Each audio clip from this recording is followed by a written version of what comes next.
नमस्कार, मी उमेश चकर आणि आपण पाहतात प्रवाह न्यूज नेटवर्क. प्रवाह न्यूज नेटवर्क या डिजिटल मीडिया प्लॅटफॉर्ममध्ये आपल्या सर्वांचं मनपूर्वक स्वागत आहे. सध्या जे काही निवडणुकीचा बिगुल वाढले, हिंगोली लोकसभा मतदारसंघात महाविकास आघाडीचा उमेदवार ठरला. त्यानंतर महायुतीचा देखील शिंदे गटाच्या रूपाने हेमंत पाटील यांना उमेदवार मिळाले. त्यानंतर एकच चर्चेचा विषय बनला. यामध्ये सर्वात महत्वाचं म्हणजे भाजपमध्ये धुसफूस देखील पाहायला मिळते. त्या पद्धतीच्या चर्चा देखील होत आहेत. आज माझ्यासोबत माजी खासदार ॲडव्होकेट शिवाजी माने साहेब बोलण्यासाठी आहेत. सर, कशा पद्धतीनं या राजकारणाकडे सध्या कशा पद्धतीने बघता? काल तुम्ही प्रसार माध्यमाकडे बोलताना जे काही प्रतिक्रिया दिल्यात त्यामध्ये चर्चेचा विषय बनलाय. एकंदरीतच शिंदे गटाला जागा सुटल्याच्या नंतर भाजपमध्ये नाराजीचं सूर उमटताना पाहायला मिळतात. कसं बघता याच्यात? हे हे युतीचं आणि आघाडीचं सरकार आहे. त्याच्यामुळं शिंदे साहेबाकडे सीट असली आणि ती सीट हेमंत पाटलाच्या रूपानं ते त्यांचे खासदार होते आणि ही जागा नैसर्गिक दृष्ट्या त्यांचीच याच्यात दुमतच नाही. आमची विनंती होती की ज्या उमेदवारामध्ये इलेक्टिव्ह मेरिट आहे ती तुम्ही द्या. ते कुणाला द्यायचे, काय द्यायचे, हा तो त्या पक्षाचा, शिवसेनेचा प्रश्न होता. आता कसं आहे, निवडणुकीचं विजयाचं गणित हे संबंध असतं अवलंबून ते उमेदवारावरती, काही अंशी, बऱ्याच अंशी ते पक्षप्रमुखावर असतं, पक्षावर असतं आणि त्याच्यानंतर ते अवलंबून असतं ते उमेदवारावरती. उमेदवार जर लोकांच्या मनात असला तर मग त्याला कार्यकर्ते पुष्टी देऊन त्याचं रूपांतर विजयामध्ये करत असतात. ही झाली निवडणुकीची प्रक्रिया. आणि मग मी हेच सतत सांगतोय की हेमंतरावनी मागच्या जो काही त्यांचा कार्यकाल होता 5 वर्षाचा, त्याच्या पूर्वी ते उद्धव साहेबांसोबत होते, नंतर एकनाथ शिंदे साहेबांसोबत आले आणि आज त्याला ती उमेदवारी डिक्लेअर केली. परंतु लोकांना त्यांचं वागणं म्हणा किंवा त्यांची काम करण्याची पद्धत म्हणा ही पसंत आली नाही आणि ते आमच्यापर्यंत बोलून दाखवतात. हेच आम्ही श्रेष्ठीला सांगितलं किंवा तुमच्या चॅनलच्या माध्यमातून बोललो. मी वावगं काय बोललो? मी वावगं काहीच बोललेलो नाही. किंवा त्यांची आणि पर्सनल माझी त्यांच्या विरुद्ध वाईट बोलून काय मला उमेदवारी मिळणार आहे का? किंवा त्यांचे दोष दाखवून मला उमेदवारी मिळणार आहे का? माझ्या पक्षाला मिळणार आहे का? नाहीच मिळणार. त्यांच्याच पक्षाला मिळणार आहे. त्यांच्या पक्षाला मिळणार आहे एवढे काही तर आम्ही काही वेळे नाहीत. गेली 30 वर्ष राजकारणात आहेत. ही जागा शिंदेची आहे आणि शिंदे गटालाच मिळणार आहे. भाजपमध्ये जी काही नाराजीचा सूर पाहायला मिळतो त्या पद्धतीची चर्चा होते. भाजपला जागा सुटली नाही म्हणून त्या पद्धतीचं सूड उगवला जातो. हे बा, युतीमध्ये सुद्धा मीही खासदार होतो. ते दिवस मीही पाहिलेत. मीही युतीचा 2 वेळेस खासदार होतो. परंतु एवढी नाराजी, प्रचंड नाराजी ही कुठल्याच उमेदवाराच्या बाबतीत आली नाही. आणि जेव्हा जेव्हा हिंगोलीचा खासदार जो झालाय तो युतीचाच झालेला आहे. मग ही नाराजी कशाबद्दल आली, का आली, ह्याचं आत्मचिंतन त्या पक्षाने आणि त्या उमेदवारांनी करायला पाहिजे. मी कशाला ह्याच्याबद्दल वाच्यता करू किंवा काही बोलू? आणि आमचा रोष असायचं कारण काय भाजपाचं? आमचं काहीच कारण नाही. तुम्ही जर संवाद गेली 2-2.5 वर्ष जे काही तुम्ही आलात भाजपाकडं, तुम्ही वर्षभरापासून आमच्या बूथ लेवलच्या माणसाला कधी बोललात, आमच्या नेत्यांना कधी बोललात, आमच्या कार्यकर्त्यांशी मिळून कधी उद्घाटनाच्या कार्यक्रमाला नेलं, त्यांच्याशी कधी तुम्ही त्यांच्या पाठीवरती हात ठेवलात, असं चित्र कधीच नाही दिसलं ना. आणि एकदम तुम्ही निवडणुकीमध्ये आवाहन करता की मला द्या, त्याला द्या. आणि हे काम खरं म्हणजे पक्षप्रमुखांचं आहे. ही स्थिती आता पक्षप्रमुखांनी उडवून घेतली. म्हणजे कुठलाही असो, काँग्रेसचा असू द्यात, भाजपचा असू द्यात, शिवसेनेचा असू द्यात, उभाटा गटातही काय झालं मला सांगा? आज तो तरी उमेदवार आहे का त्यांच्या पसंतीचा? उभाटा गटामध्ये आमच्यापेक्षा जास्त प्रचंड नाराजी उभाटा गटामध्ये आहे. त्यांना सुद्धा तो उमेदवार मान्य नाही. उमेदवार तुमचा किमान मला सांगा, आता शिवसेना ही 50 ते 60 वर्षाची झालेली आहे. मी हे तुमच्या माकडून आज नाही बोलत. मी गेली मागच्या कित्येक दिवसापासून सांगतोय की तुमच्याकडे चांगले इंजिनियर्स आहेत, चांगले डॉक्टर्स आहेत, चांगले सामाजिक कार्यकर्ते आहेत, चांगले शेती क्षेत्रामध्ये अभ्यासू नेतृत्व तुमच्याकडे आहे. यापैकी कुठलं तरी एक द्या ना. तुम्ही उमेदवार लादताय कशाला? तुम्ही पक्षाच्या कार्यकर्त्यांना कधी विचारलंय का की हा उमेदवार योग्य आहे का अयोग्य आहे, याला द्याव का न द्याव? ही कुठलीच प्रक्रिया पार पाडत नाहीत, कुठलेच पक्ष नाही. आज भाजपची महत्वाची मीटिंग पार पडणार आहे. काय निर्णय घेतले जाणार आहेत? एकंदरीत उमेदवार ठरला तरी भाजपकडून काय रणनीती असणार? अबे, युतीचा धर्म म्हणून आम्हाला काम करावं लागणार. काम करायचं म्हणजे आम्ही काय काम करणार? जाणार, भाषण देणार, मोदींची कामं सांगणार, राज्य सरकारची कामं सांगणार, केंद्र सरकारची कामं सांगणार, कामाच्या वरती आम्ही मत मागणार. पण मला सांगा, मतदारांची नाराजी ही उमेदवाराच्या बाबतीत असली तर ती आम्ही कशी दूर करणार? दुसरा उमेदवार अजून अपक्ष म्हणून उभं राहू शकतो. नाही, अपक्ष म्हणून आता हे महायुतीचं कारभार आहे. यामध्ये राष्ट्रवादी, शिवसेना आणि भाजपा, ह्यामध्ये आम्ही अपक्षाचा कुठं संबंध येतोय काय? आता राहिलाय फक्त वंचितचा उमेदवार जाहीर करायचा. तो कसा येतोय, काय येतोय, आणि त्या बहुजन तुमच्या कोण त्यांनी सुद्धा एक कोणीतरी ओबीसी मोर्चा. ओबीसी मोर्चांनी उमेदवार जाहीर केलेला आहे. खरं म्हणजे हे आता ओबीसी मोर्चाची तरी कुठं बांधणी आहे? त्यांनी काय म्हणून दिलाय? आता काल जरंगे पाटलांचं काल स्टेटमेंट आले, आम्ही कुणाला सपोर्ट करणार नाही. मी त्यांचं कौतुक करतो, त्यांचं अभिनंदन करतो. मराठा समाजाच्या दृष्टीनं त्यांनी हिताचा निर्णय घेतलेला. आपण कुणाला सपोर्ट करणार? सपोर्टचा प्रश्न येतो कुठं? सपोर्ट आम्ही आजही विनंती केलेली आहे की तुम्ही तुमच्या चॅनलच्या माध्यमातून करतो की योग्य उमेदवार द्या. शिंदे साहेबांना अजूनही मी तुमच्या मार्फत विनंती करतो, ही जागा तुमची आहे. तुम्ही उमेदवाराची चयन व्यवस्थित करा, योग्य उमेदवार द्या, जो की थोडा बहुत तरी लोकांच्या मनामधला असला पाहिजे. मला सांगा, आज तुमच्याकडं एवढी मोठी आता सगळीकडं टेक्नॉलॉजी आहे, तुम्ही तासभरात सर्वे करू शकता, 1.5 तासामध्ये निर्णय घेऊ शकता. एवढं तुमचं आता नेटवर्क आहे बऱ्याचशा एजन्सीचं, त्यांच्या मार्फत तुम्ही ही चाचपणी का करत नाही?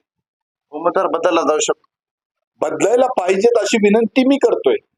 बदलला जाऊ शकतो, न जाऊ शकतो, हा तो ज्या त्या पक्षाचा प्रश्न आहे. आम्ही भाजपवाले, मी तरी कार्यकर्ता आहे काय? आम्ही फक्त नोटीस मध्ये आणून देऊ शकतो पक्षांच्या की बाबा तुम्ही म्हणताय की मोदीला आम्हाला महाराष्ट्रामधनं 45च्या वर खासदार द्यायचे.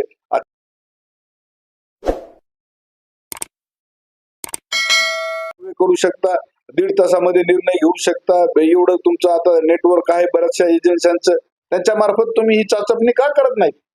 उमेदवार बदलला जाऊ शकतो. बदलायला पाहिजेत अशी विनंती मी करतोय. बदलला जाऊ शकतो, न जाऊ शकतो, हा तो ज्या त्या पक्षाचा प्रश्न आहे. आम्ही भाजपवाले, मी तरी कार्यकर्ता आहे काय? आम्ही फक्त नोटीस मध्ये आणून देऊ शकतो पक्षांच्या की बाबा तुम्ही म्हणताय की मोदीला आम्हाला महाराष्ट्रामधनं 45च्या वर खासदार द्यायचे. त्याचं दुःख मग मला सांगा, इथला जर उमेदवारच जर व्यवस्थित नसेल तर आम्ही त्याचं विजयात रूपांतर करणार कसं? भाजप म्हणून एक, महायुती म्हणून त्या पद्धतीनं घटक पक्ष एकत्रित काम कशा पद्धतीनं असेल, भविष्यातली अशी पुढची दिशा कशी असेल, आणि आजचा जो बैठकीचा जो निर्णय घेण्यात आला, भाजपच्या ज्या बैठकीमध्ये वॉरियर्स मध्ये देखील नाराजी पाहायला मिळते. भविष्याची दिशा काय असेल ते मी आज नाही सांगू शकत. हे तुम्हाला 4 तारखेच्या नंतर समजेल. 4च्या नंतर आम्ही समजून सांगू की भविष्यामध्ये काय करायचंय, काय नाही, काय काय घडामोडी घडतात, त्याच्यावरती आज भाष्य करणं योग्य नाही असं मला वाटतं. शिंदे गटाचे जे काही खासदार विद्यमान जे उमेदवार आहेत, त्यांना तिकीट जाहीर झाल्याच्या नंतर आता अजून भाजपमध्ये एक अजून नवीन चेहरा उभा राहण्याची शक्यता वर्तवली जाते. त्या पद्धतीच्या चर्चा होताना पाहायला मिळतात. सोशल माध्यमावर कोणतरी एक अपक्ष उमेदवार कोणतरी उभा राहणार आहे, अशा पद्धतीच्या चर्चा ऐकायला मिळतात. आपल्याही नावाची चर्चा होते. कसं बघता? नाही, मी तर पक्षाला विचारल्याशिवाय माझा कुठलाही निर्णय राहणार नाही. पक्षाला विचारूनच, पक्ष कार्यकर्त्यांशी विचारूनच आता आमची 12 वाजता बैठक आहे. त्या बैठकीमध्ये काय निर्णय होतो, पक्षाचे कार्यकर्ते काय सांगतात. कारण शेवटी पक्ष म्हणजे कोण असतो? पक्ष म्हणजे एक विचार असतो, आणि त्या विचाराला बांधिलकी ही कार्यकर्त्यांची असते. म्हणून मी कार्यकर्त्यांना आम्ही विचारणार आहोत की बाबा आता पुढे काय करायचं आपण. कारण ही काही अपक्षाची भूमिका माझी एकट्याची असणार नाही. असली तर ती सगळ्यांची असेल, सार्वत्रिक असेल ती भूमिका. सर्वांची जी इच्छा असेल अपक्षाची, तर मग आपण निवडणूक लढ. मग तसा विचार बघूत ना. जर सगळ्यांनीच जर सांगितलं, सगळ्यांनीच जर, हे पहा, आम्हाला एक मोदी साहेबांसाठी एक मत महत्वाचं आहे. ते मत आम्हाला त्यांना द्यायचंय. आम्हाला ते मत, इथलं हिंगोलीचं मत, आमचा खारीचा वाटा हा मोदींच्या विजयामध्ये असावा अशी आमची प्रामाणिक इच्छा आहे. अपक्ष म्हणून आपल्याला जर उभं केलं, त्याच्या पद्धतीची सर्वानुमते चर्चा झाली, तर आपला निर्णय काय? नाही, आता हे कार्यकर्त्यांचं आहे. या प्रश्नाचं उत्तर जर आणि तर मध्येच आहे. आता तिथं काय चर्चा होते? कारण अपक्ष लढवणं एवढं काही सोपं नाही आणि सोपंही आहे कार्यकर्त्यांनी मनावर घेतलं तर. पक्ष लढवताना भाजपाचा चेहरा म्हणून समोर जाणार आहात की कशा पद्धतीनं? मग दुसरं काय आहे? आम्ही काय काय अपक्ष म्हणजे भाजपाचा चेहरा म्हणून जावं लागणार आहे. मतं मागायची आज आमची बांधिलकी. आज जवळपास पक्ष बांधणी आम्ही प्रत्येक बूथवरती 2000च्या वर बूथ आहेत आणि तिथं आमचे कमीत कमी किमान 5 ते 10 कार्यकर्ते आमचे क्रियाशील कार्यकर्ते आहेत. म्हणजे हे जवळपास 20,000 कार्यकर्ते हे आमचे आज या मतदारसंघामधनं आम्ही बांधले गेलेले. ते काय निर्णय घेतात, त्यांच्या काय फीडबॅक येतात, त्यांच्या काय मनात आहे, हे आम्ही त्यांच्याशी चर्चा करूनच ठरवू. महायुतीमध्ये आता जे काही उमेदवार ठरलेत त्यानंतर अपक्षाचा जर तो निर्णय झाला तर याचा फायदा महाविकास आघाडीला होईल असं. आता तो आघाडीला होईल का बिघाडीला होईल का आमचा उमेदवार निवडून येईल का पडेल हे विचारच कसे करायचे. ज्यावेळेस आपण निवडणूक लढवतो त्यावेळेस आम्ही विजयी होणार हेच ठाम ठरून आम्ही उभं राहणार नाही तर कशाला काय उभं राहायचंय. आम्हाला खात्री असेल विजयाची तर आणि तरच हा निर्णय कार्यकर्ते घेतील, अन्यथा कशाला घेतील. तो आत्मघातकी निर्णय आम्ही नाही घेणार. 5 वर्षाचा कार्यकाळ बघता हेमंत पाटील यांच्या कार्यपद्धतीवर कशा पद्धतीनं? एक माणूस म्हणून अत्यंत चांगले आहेत, पण त्या का कुणास ठाऊक त्यांनी कार्यकर्त्यांशी संवाद साधला नाही. त्यांची काम करण्याची प्रत्येकाची काम करण्याची पद्धत ही वेगवेगळी असते. आम्ही जसे 24/12 सगळीकडे आम्ही फ्री असतो. आम्हा सगळ्या लोकांना आम्ही फोन त्यांचे घेतो, त्यांच्याशी चर्चा करतो, त्यांच्याशी त्या छोट्या छोट्या त्यांच्या अडचणी सोडवण्याचा प्रयत्न करतो. हे ह्या अपेक्षा खासदार काय आणि आमदार काय आणि जिल्हा परिषद सदस्य काय प्रत्येकाकडून मतदार हा विचार करत नाही की हा याच्या कक्षेतला प्रश्न आहे का त्याच्या कक्षेतला प्रश्न आहे. त्याला वाटतं हा लोकप्रतिनिधी आपला आहे, त्याच्या मार्फत ही आपली समस्या सोडू शकते.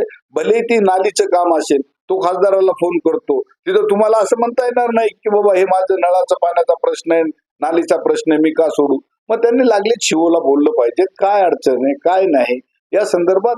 हे आणि त्या विचारणाऱ्याला आणि तो प्रश्न टाकणाऱ्यालाही माहित असतं की हे काम त्यांच्या अखत्यारीतलं नाही, परंतु त्याचा विश्वास असतो की हा कार्यकर्ता हा प्रतिनिधी हा मी निवडून दिलेला प्रतिनिधी आहे आणि त्याच्याकडून अपेक्षा करणं काही चुकीचं नाही. शेवटचा प्रश्न, कळमनुरी विधानसभा मतदारसंघाचे आमदार तथा शिंदे गटाचे जिल्हा प्रमुख संतोष बांगर यांनी हात वर करून हेमंत पाटील यांचा हात वर करून उमेदवारी अगोदरच जाहीर केली होती आणि त्या पद्धतीनं आम्ही जिंकलो आणि आमचा उमेदवार जिंकणार अशा पद्धतीच्या वल्गना तशा पद्धतीच्या घोषणा देखील त्यांनी केल्या होत्या. कसं बघताय? तो त्यांचा आत्मविश्वास आहे. त्यांच्याकडे तेवढी यंत्रणा असेल, त्यांना वाटत असेल की आमचा उमेदवार निवडून यायला लागलाय, आम्ही निवडून आणू शकतो. तो प्रत्येकाचा व्ह्यू वेगवेगळा असतो. त्याच्यात मी काय सांगणार त्याच्या बाबतीमध्ये. ते त्यांचा अनालिसिस आहे की हात वर केला म्हणजे निवडून आणलं. आणि काही लोकांच्या कथनीत आणि करणीतही फरक असतो. आता त्यांच्या कृतीतून एक दाखवायचं, करायचं वेगळं, खायचे दात वेगळे, दाखवायचे दात वेगळे असतात. हे मी काय सांगू तुम्हाला. राजकारणात असले अनेक प्रयोग चालतात. एकंदरीत राजकारणामध्ये अनेक असे प्रयोग चालतात आणि त्याच पद्धतीचं जे काही आज बैठक होणार आहे भाजपचे आणि खाजगी एका हॉटेलमध्ये आणि त्याच माध्यमातून निर्णय घेतले जाणार आहेत आणि पुढील दिशा ठरली जाणार आहे अशी माहिती देखील माजी खासदार ॲडव्होकेट शिवाजी माने यांनी दिलेली. माझ्या सहकारी भागत उद्यासह मी उमचकर प्रवाह न्यूज नेटवर्क हिंगोली.